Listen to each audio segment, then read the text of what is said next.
Welcome to episode 17 of Rail Talk, no longer on the private jet, back in our home bases.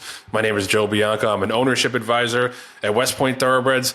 And John, I need like $3.1 million, just like a quick loan. Do you know anybody who might have that sum of money? I know Fasig-Tipton probably has it because they totally kicked ass.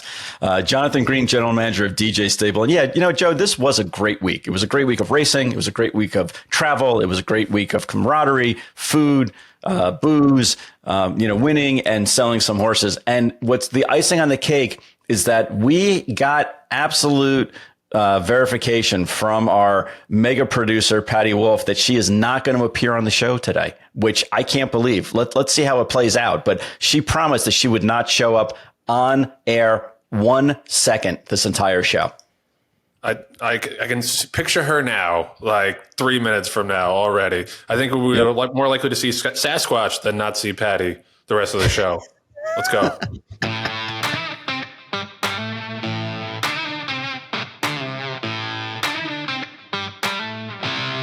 Obviously, the story of the week this week, and we're going to get into it for multiple reasons, is the Fasig-Tipton November sale, which is always a big day on the calendar. But this year was a bigger day for us because we had a connection through the show and through our buddy here, John, and his dad, Len. We're going to get to her in a little bit, but let's just go over some of the numbers at the Fasig-Tipton November sale, because these are eye-popping numbers, even if you're somewhat expecting it because of the quality of mare and the quality of the sale that they put on. They grossed over $100 million for the third straight year. 154 horses sold for over $101 million. The average was over $657,000, which was up almost 10% from a year ago. The median was $295, also up 18% from last year. So just a rock star sale across the board, had everything. Nest and Goodnight Olive were the co-toppers at $6 million apiece. You had several other multi-million-dollar fillies and mares. It's just a beautiful showcase for the horses, a lot of the horses that we've come accustomed to loving on the racetrack. And Nest and Goodnight Olive and Warren the Wheel certainly all fit that bill. And it's just done with such respect and such a festive environment for the buyers, the sellers, just for the fans who want to come in and see some great horse flesh as they move on to their new destinations and in most cases their second careers. John, before we get into Wonder Wheel, can you just take us inside the pavilion and talk about what the night was like overall? Joe, the way that Fasig has it set up, they have the weanlings sell first. So there's about 100, 120 weanlings that are cataloged. And there's like a slow build because these are well-bred babies. They look the part. And, most of them are selling for above what their stallion averages are because they're stars. And then as the day turns to night and the sun goes down and the drinks start flowing, you start seeing some of these mares that are coming in the ring. And like you mentioned, it's, Breeders' Cup winning Goodnight Olive, Champion Nest, Phasa, Search Results, Wonder Wheel, Secret Oath, Pizza Bianca, Moira, who's a Sovereign Award winner, and Tell Me No Lies, Grade 1 winner, and on and on and on. And it's like one superstar after the other. And, it's amazing because we talk about how, we need to have stars that stay in the industry and try to, convince people to continue to race them. And there was such a following and there was such electricity when these mares were coming in, and they had followings. There were fans that were coming in. Some of them were wearing Wonder Wheel shirts. Some of them were wearing Phasa hats. Some of them were wearing Goodnight Olive garb. I mean, it was amazing that there were almost as many fans that were there at night as there were buyers. And like you said, the numbers play out that the buyers were there in force. But I hadn't been to a Night of the Stars in a number of years, and I just don't remember a sale feeling that electric. And again, granted, I had a horse in the sale, so I had two horses in the sale, so I was a little nervous going in and everything like that. But it wasn't nerves that I felt. It was like the palpable electricity in the air that was going on, where it was just one seven-figure horse after another. And it was all horses that you recognized. And what was really cool is that after the majority of these seven-figure horses went out of the ring, Fasig stopped and allowed people to clap and show their appreciation for the horse. And not that the horse understands that, but the people who represent the horse understand that, and the previous owners and the new owners and the breeders that are there. It's just a wonderful night of celebration. So it's celebrating racing, celebrating these mares that are going on to a new career, and some of them to a new country. Yeah. No, and it's just such, like you say, it's such a unique environment and experience, because this is a send-off to a lot of horses that we've gotten attached to and have respected and watched on the racetrack, because sales in general, it's a little bit commodifying. It's one horse in, one horse out, one horse in, one horse out. But when you have that showcase of those beautiful mares and those broodmare prospects, it's just a special environment, and it's just it lets people appreciate the horse in a way that maybe the horses aren't appreciated, at least publicly, all the time in this sport. Fasig does a great job putting the show on. So congrats to everybody on another awesome sale. Just a couple of notes before we move on to talk about Wonder Wheel in particular. Fasig still has the December 5th Mid-Atlantic December mixed and horses of racing age sale. That's at Timonium, December 5th. And then there's the digital sale, December 7th through the 12th. And also last week at the Fasig-Tipton October sale, West Point took 2 legs of 2 nice yearlings. One is an Omaha Beach filly, and one is a Street Sense colt that we're excited about. So Fasig October obviously is also very, very fruitful sale going forward. We're going to be shopping there as well. As we mentioned, we had a special interest in this year's Fasig November sale with Champion Wonder Wheel selling for our friends at DJ Stable. She sold for $3.2 million to Mr. Yoshida, the Japanese interest, who also, John just let me know, is Jaywalk's home as well. So that'll be cool for both of their champions to be on the same farm. But John, just take us a little bit behind the curtain, what it was like selling such a coveted horse at this sale, and just all the goings on and, all of the hubbub of the moment. When you have a horse in the sale, Joe, you try to get an idea from the consignor who's interested and about what level they feel comfortable in spending. And, I can go through and disclose some of the people that shortlisted the horse. And again, it's almost like a who's who. I'm trying not to be braggy, or braggadocious, but I just want you to understand who was looking at the horse and how we came up with kind of the figures.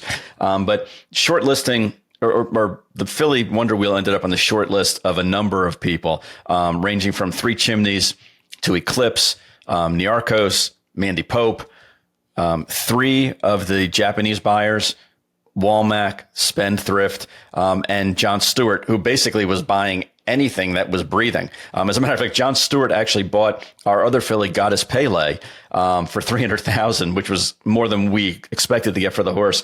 And the rumor is that the reason why he bought the horse is she was sitting in the ring at like 150, 175. And his comment was, she just seemed like such a bargain compared to everything else of the rest of the night. I wanted to buy her. He never looked at her. He never looked at Goddess Pele, except when she was in the ring. But anyway, I digress. So TaylorMade actually gave us, access to see all these people that were coming in. And we had a powwow with Jeff Hazlett and Mark Taylor from TaylorMade and Boyd Browning and Anna Seitz about an hour before Wonder Wheel was going in the ring. And we bantied about some different numbers. And basically we all agreed that we thought we were hoping she was going to bring somewhere around $3 million. There was one camp that wanted to have a lower reserve. There was another camp that wanted to have a little bit higher than that reserve. And there was a third camp that wanted to have an even higher reserve. And the third camp is ultimately the one that won out.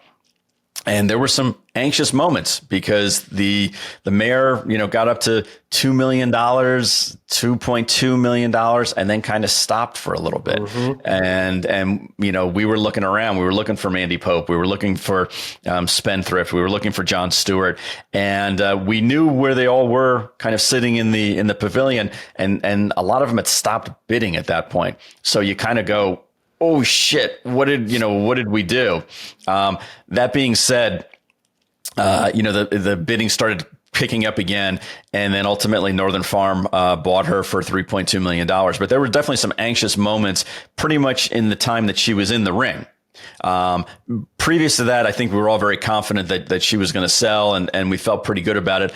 And Joe, quite frankly, if we ended up with her back, yeah, it was a lot of money we were leaving on the table, but it wasn't like she was going anywhere. We felt like we could just as easily have bred her, and then rolled her back into one of the November sales the following year and probably get about the same price, albeit there's a little bit more risk on our side. But we were willing to take the shot and roll the dice. And ultimately we were, thankfully rewarded for it. And she looked amazing in the ring. Like, for a horse who hadn't been in training for a little bit, like, she looked incredible. It looked like she could pop right out to the racetrack and race a little bit more. But just one other question from me is, this was a very special horse to you and your dad, and your mom named Wonder Wheel. And, I remember talking to Len about how much it meant to win a championship with a horse that was so special to the Green family. Can you talk a little bit about that and whether or not it made it, more difficult to part with her, or just even more special? Yeah, it was, Joe, it was very bittersweet. And actually I'm getting a little choked up now just thinking about it, because that was a horse that my mom named. It was a horse that, it was the last trip that my mom went on, was to watch, Wonder Wheel run in Kentucky. And, we as a family really enjoyed the ride, no pun intended, of watching the filly win 4 out of 5 races as a juvenile, winning the Breeders' Cup, being named Eclipse champion. And all of us as a family were there for each step of the way. So when Wonder Wheel was in the ring, it was definitely, a wave of emotions that were going through me, or over me, ranging from excitement to nervousness to nostalgic and kind of everything in between. And, you think the horses are in there when you're selling a horse, the horse is in there, it feels like for 20 seconds. But for this one, they, Fasig really gave the mare enough time and the proper amount of time in the ring. And it allowed me to kind of cycle through all of these different emotions. And then ultimately just a huge sense of relief because, she did everything that we could have asked her to and more. And, it was just a wonderful situation, and it's going to be a wonderful opportunity for the filly, because she's going to be treated like the queen that she is. And she deserves that kind of, treatment. Yep. No, absolutely. And we could not have been happier for you guys. The other night, Meg and I were out at dinner, and I put the phone on the table and we were watching her go through the ring. So it was a great moment, and well deserved to you and the family. And just can't wait until your next champion in 4 years or it seems like it's every 3 or 4 years. Thank you. Right. Thankfully. Now you sound like my father. Like, okay. Like literally 5 minutes after the horse went in the ring, we went upstairs to go celebrate, with a glass of champagne. And my dad said, okay, I've done this now. I know the ropes. I'm ready again. Get it done, John. Get it done. That's right. That was a good job. Enjoy it for 3 more minutes and let's move forward. That's what makes Len. That's exactly right. Rail Talk is sponsored by TaylorMade. TaylorMade does a great job with all sorts of thoroughbred consignments. They had a very special consignment to this show, Wonder Wheel, going in the Fasig-Tipton November sale. They obviously are one of the most trustworthy names in all of racing, with good reason. John's extolled their virtues this year because it's a lot of pressure to get one of those big name mares to the sale, have her looking great, no issues, show well. It's a lot of pressure, but they have a great team that's kind of used to that, being at the top of the game for so long. John, can you just speak to the experience of TaylorMade and, how they helped this process along? Right from the get-go, TaylorMade was involved in not only recruiting the Wonder Wheel, but also putting together a marketing plan. And I know I've mentioned that before, but Joe, I can't stress enough that there were buyers from all over the country, all over the world, for that matter, looking at Wonder Wheel. We had potential representatives from Japan and from the United Union, the European Union, from England and Ireland and France, United States, some of the islands. And it was because of the marketing that they put out on the internet, the social media channels. And it just blew me away exactly how they went about it. And it was very planned out of when they were going to release certain information and when they were going to release videos. And it was like nothing I'd ever seen before. I'm not just saying that because it was our horse, but I'd never seen a guerrilla marketing like that for a horse like that. And they did it for our horse, and they did it for a number of top shelf horses, Joe. They sold 7 horses for $1 million or more, that sale. Let that sink in. 7 horses for $1 million or more. And you don't do that by accident. You don't do that just because you have clients that have, decent horses. It's because they maximized the value of those horses. And anybody can sell a good horse. They absolutely sold top shelf for, I can speak for myself, for more than what we anticipated. And isn't that what you want in a consignor? Yep. And just the same way we extend our congratulations to you and DJ Stable, also want to extend our congratulations to TaylorMade for selling Wonder Wheel and selling 6 other, as you said, 7-figure horses at the sale. Great year. Keep up the great work. We know y'all will.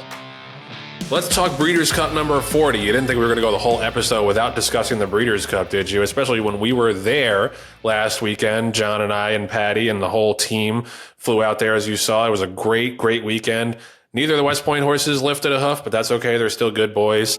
John did a little better. John and Len Green did a little better. They had Ken Group run a good 4th in the juvenile turf. Very nice. Overachieved again. He's got the shirt. That's all it takes for John to print up merch is a 4th place finish in a grade 1.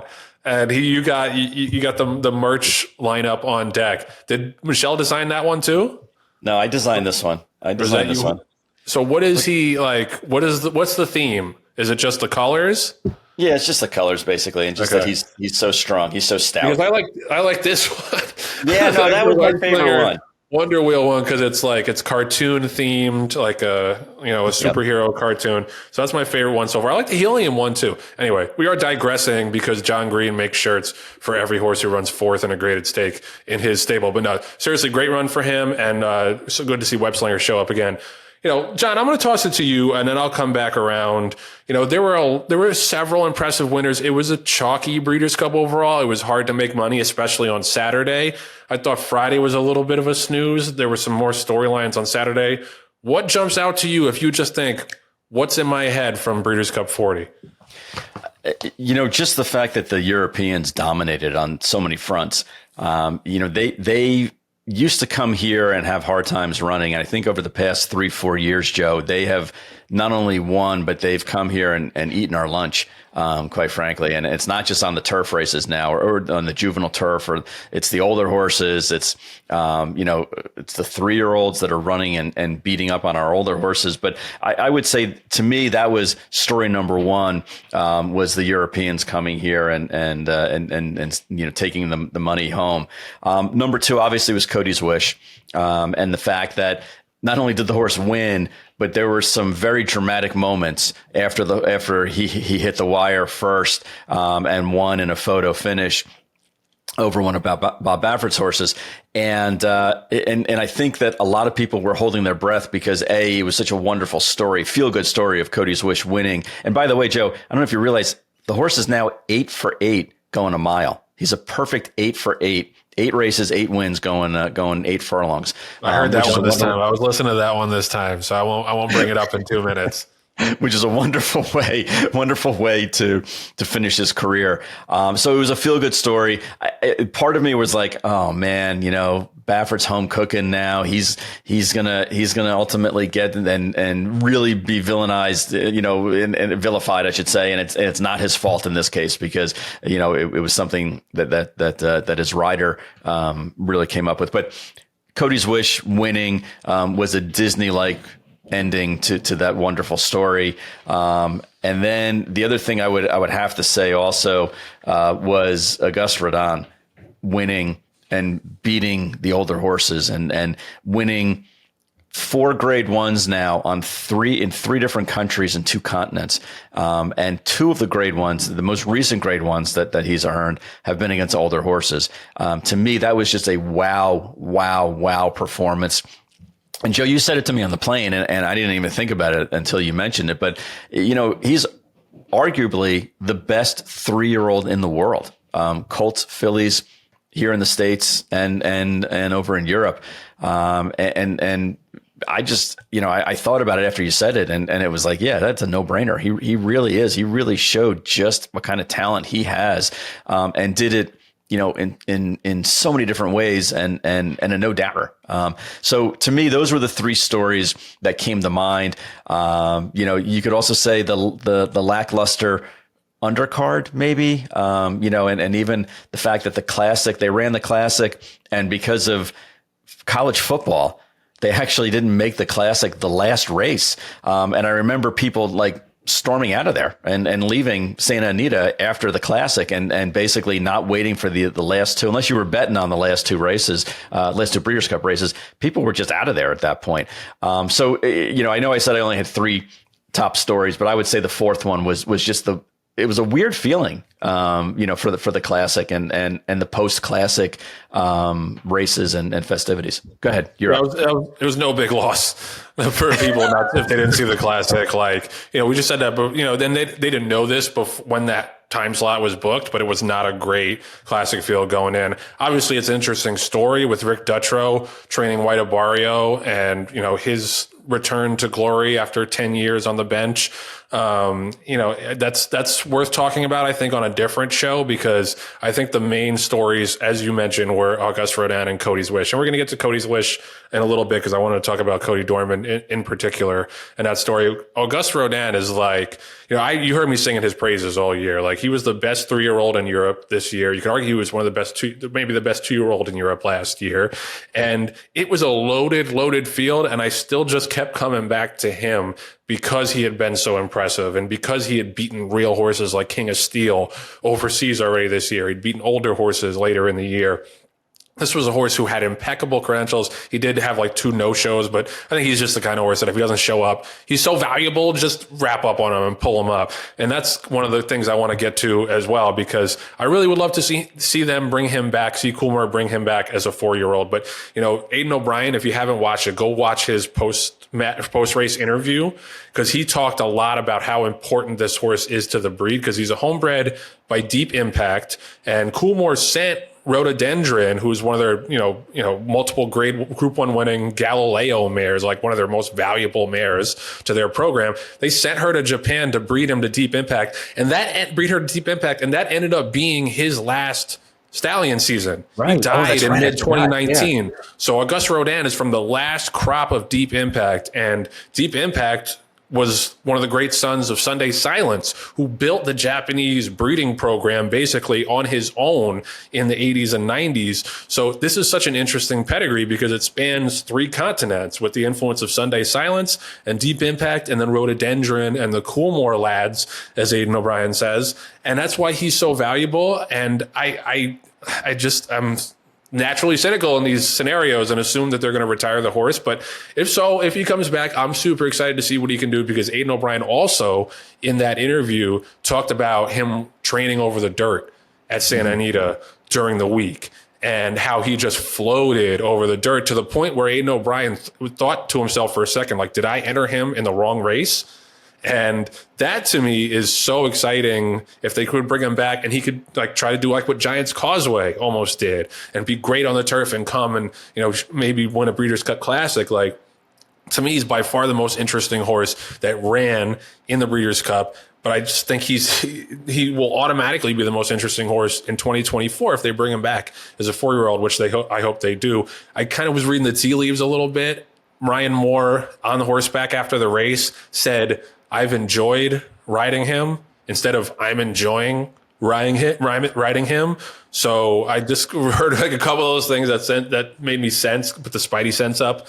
When you hear all of these things that he's going to end up retiring. But yeah, I can't wait to see him as a 4-year-old. If so, it was a great ride. It was also a lucky ride by Ryan Moore. Everyone was going crazy. It was the greatest ride in Breeders' Cup history. It was also very lucky that the front runner drifted off the rail so he could punch through. But obviously he's a terrific rider.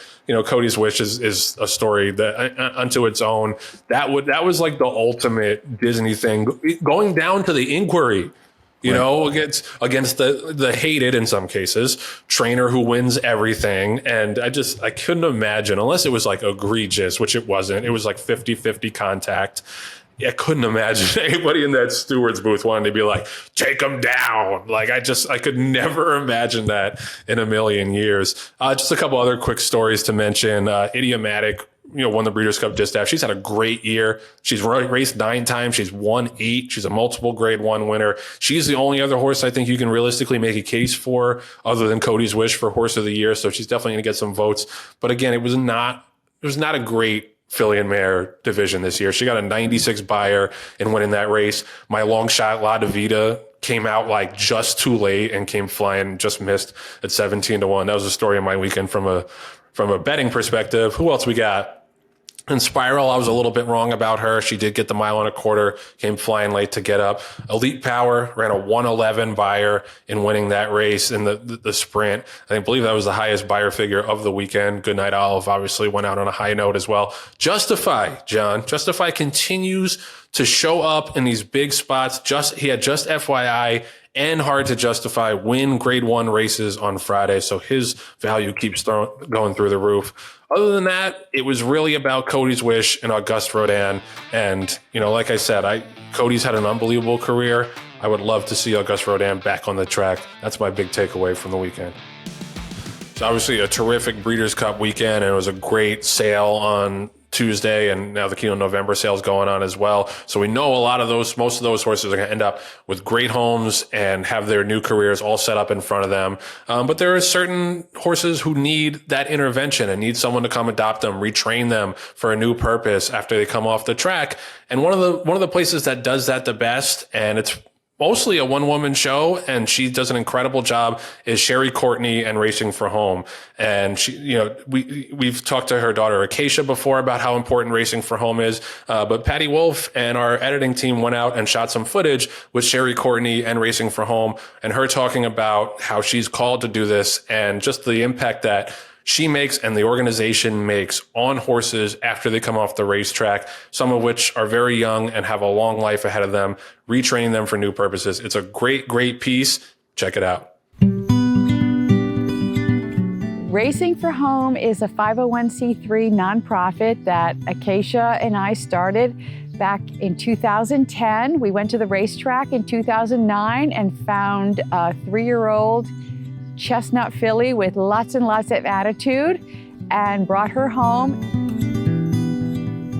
So the typical lifespan of a horse can be well into their 30s. And as you know, racehorses usually end their careers 6, 7, maybe a little longer. I've gotten them off the track as young as 3 years old. That's a lot of life left in them. That's a lot of living left to do that they need a second job. And that's where we come in, where we provide them with what career they're going to have. I've had them go into become hunters, jumpers, barrel racers, therapy horses.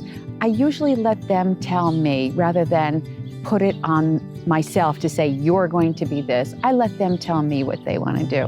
And if you listen, they will tell you. I give them several months off to clear their brain, refresh their bodies, kind of renew their soul. And then we start groundwork. And then I can get a feel for what they might be good at. And I have to say, I have a pretty good track record at placing them and realizing what they're going to be good doing. We have a different business model than many of the other aftercare organizations, and I feel we all fill a niche. Some of them do adoptions where they come in and go out quickly. We don't do that. I often take horses that other organizations can't or won't take because the injury is a long-term rehab situation. I like to call myself the queen of rehab. I'm addicted to rehab, if you will. I've had a lot of success in rehabbing tendons, knees, ankles, condylar fractures, you name it, been there, done that. And I feel, again, like I'm fulfilling a duty to these horses that otherwise might not get the chance. And sometimes that means that the horse will never leave Racing for Home, either because they're a special case where there might be an injury where I don't feel like they would succeed in another situation, or emotionally, I feel like they're best off with me just because I can always keep an eye on them. Some of these horses we get have been in situations that aren't great and have been passed through many hands, and sometimes their heads are spinning a little bit. I get them here and I let them breathe and I let them realize that I'm your person and I'm going to take care of you and I'm not going to let anything happen to you. And it's pretty unbelievable in the short amount of time that they come to Racing for Home, they do a complete 180. And usually the longer I keep them, of course, the more attached I get to them. And sometimes it's hard to adopt them out unless it's to somebody that I know. It's more of a conversation today, which is wonderful, but I still feel like more needs to be done. More needs to be done for these horses that do everything for us, give us thrills, happiness, make people fortunes, to make sure that they all have the life that they deserve. There's 2 ways to donate. You can go on our Facebook page, Racing for Home, and we're happy to accept donations through PayPal. Or if you'd like to send a check, you could send a check, Racing for Home, 155 Lake Road in Hamden, Connecticut, 06517. That's on our website as well.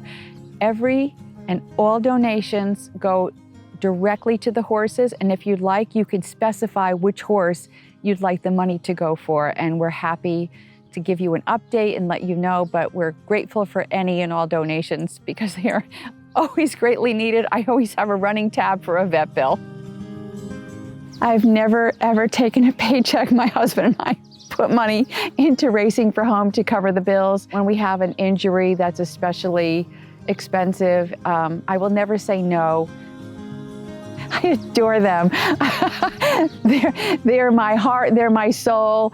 They give me happiness, they give me fear like you can't imagine when one of them gets sick. I feel like I have to do this for them. Rail Talk, as always, is sponsored by the Green Group. Man, did we have so much fun last week going out to the Breeders' Cup and on the plane getting to talk to Len and John and talk a little racing, talk a little business, talk a little accounting, because it's all important and it all flows together. So once again, shout out to Len for bringing us aboard, letting me tag along. We did shoot some little behind the scenes footage heading out to John in New Jersey, heading to the airport, and then on the plane and at Santa Anita in California. Check out this little reel, what it's like to be on the road with Rail Talk. Cy! Hey, Cy! Say hi to everyone. Here we are, Barclays Center, right there. Bye-bye, Brooklyn. So you can see the city in the far, far distance there. So whenever I go over a bridge, I put my hand on the window device because if you hit the water, you can't open the windows. But I'm thinking the fall will kill us. Well, hope to see you soon, Rail Talk family. Lord Green's estate. Should we honk? Yeah.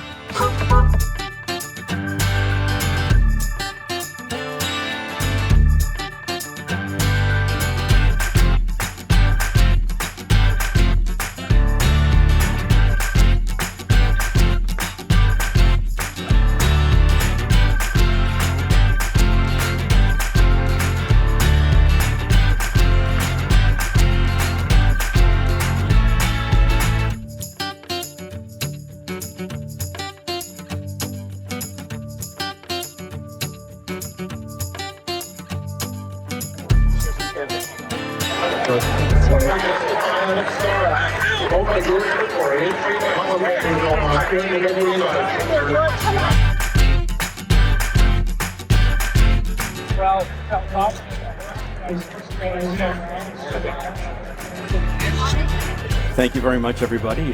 Jonathan Green, I'm the general manager of DJ Stable and also representative of Breeders' Cup members. We just wanted to congratulate the Koreans on a wonderful win.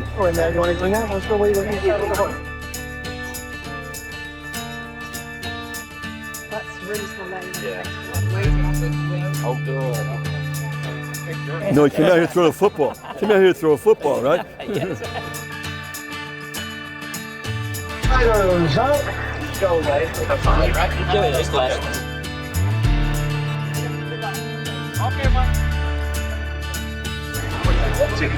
So it's the cream that rise to the top in those races. Would you like to buy my share of Mage back? Is that profit, maybe?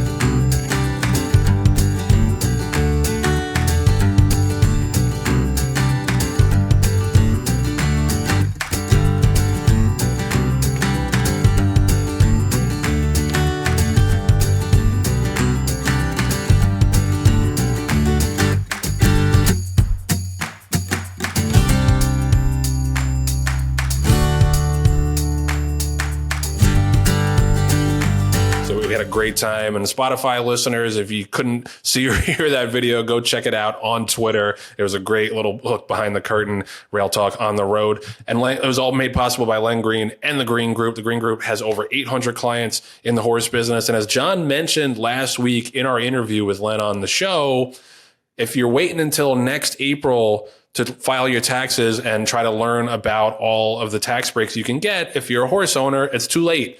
Now is the time. The next couple of weeks, go hit up Len, go to greenco.com. He'll consult with you. And it's always obviously even more, it's much more entertaining, just a typical consultation. He'll save you money and he'll teach you a bit as well. He always does with us. We alluded to it in the previous segment. I think Cody's Wish is a story on its own, this Breeders' Cup, because it went beyond the racetrack. And we like to talk mostly about the racetrack accomplishments at these big events. But obviously, Cody's Wish had a story that was unique to pretty much anything we've ever seen in racing before. And it is the kind of thing that I think is going to end up in as a Disney movie one day. And I'm sure you're all familiar with the situation, but if you're not, Cody Dorman was a young teenage boy with Wolff-Hirschhorn syndrome, which is a severe developmental disability. He had very limited communication abilities, and he met this horse who ended up being Cody's Wish, and they just had this bond where no matter like how rambunctious or how fired up Cody's Wish was, when he saw Cody, he would calm down and walk over to him, put his head in his lap, and it was just, you could not help but be moved by this situation. And, just the fact that, forgetting the fact that the horse won so many races, because I think we get a little wrapped up in, well, the horse is going to run, like hopefully he wins for Cody. And it's just, I think that's us projecting sometimes the accomplishment of a racehorse's win onto too much, because the most important thing was the connection between that boy and that horse. And it showed what horses can do for people, even people who we can't really interact with or communicate with in the real world. And that was what was so special about this. And Cody Dorman unfortunately passed away on Sunday on the flight back from the Breeders' Cup. Like, that was just absolutely heartbreaking and tragic. And it was just, I don't want to say fitting, because obviously that implies that, Cody should have died. He should have lived a long life, but it was fitting that it happened the day after Cody's Wish ran his last race. And that connection that they had was just enshrined in history. And, I think it goes to show you what horses mean to people. And there's so much outside noise about racing and horse, us being an exploitative industry. And sometimes that is true, but a lot of times, the vast majority of the time, it's about the connection between the horse and the people. And I don't think there was anywhere where that connection was more pure than between Cody's Wish and Cody Dorman.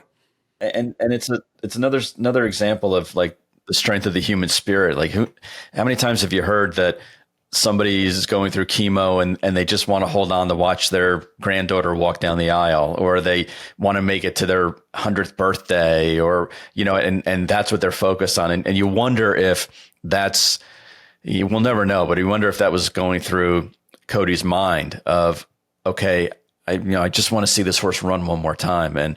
And the fact that the horse won and it was so exciting and everything like that. And maybe at that point he was just ready. He was just ready at that point to kind of, okay, I made it through all these races, including the pinnacle of the Breeders' Cup, and now it's just my time. We'll never know, but that's to me that reminds me of all the stories you hear about the strength of the human spirit and the importance of trying to get to a destination site or destination date, and once that occurs, then it's like, okay, I'm good. All right, so that's going to do it for episode 17 of Rail Talk. This was a whole barrel full of fun. Thanks to Jon Green, as always, for being my co-pilot. Thanks to Patty Wolf, our producer, and our associate producers, Anthony LaRocca, Aaliyah LaRocca, and Nathan Wilkinson. Especially got to shout you guys out for last week's show. That was a quick turnaround with a lot of footage, kind of flying by the seat of our pants. So thank you and applause to you guys for getting that show out and having it look so good. It was so much fun, and it looked even better on the show. Thanks to our sponsors, as always, Fasig-Tipton, TaylorMade, and the Green Group. Thanks to you, our viewers and listeners. And if you're watching this on YouTube, definitely make sure to like, comment, and subscribe. We'd love to talk to you on the show. And we'll see you next week back here on Rail Talk.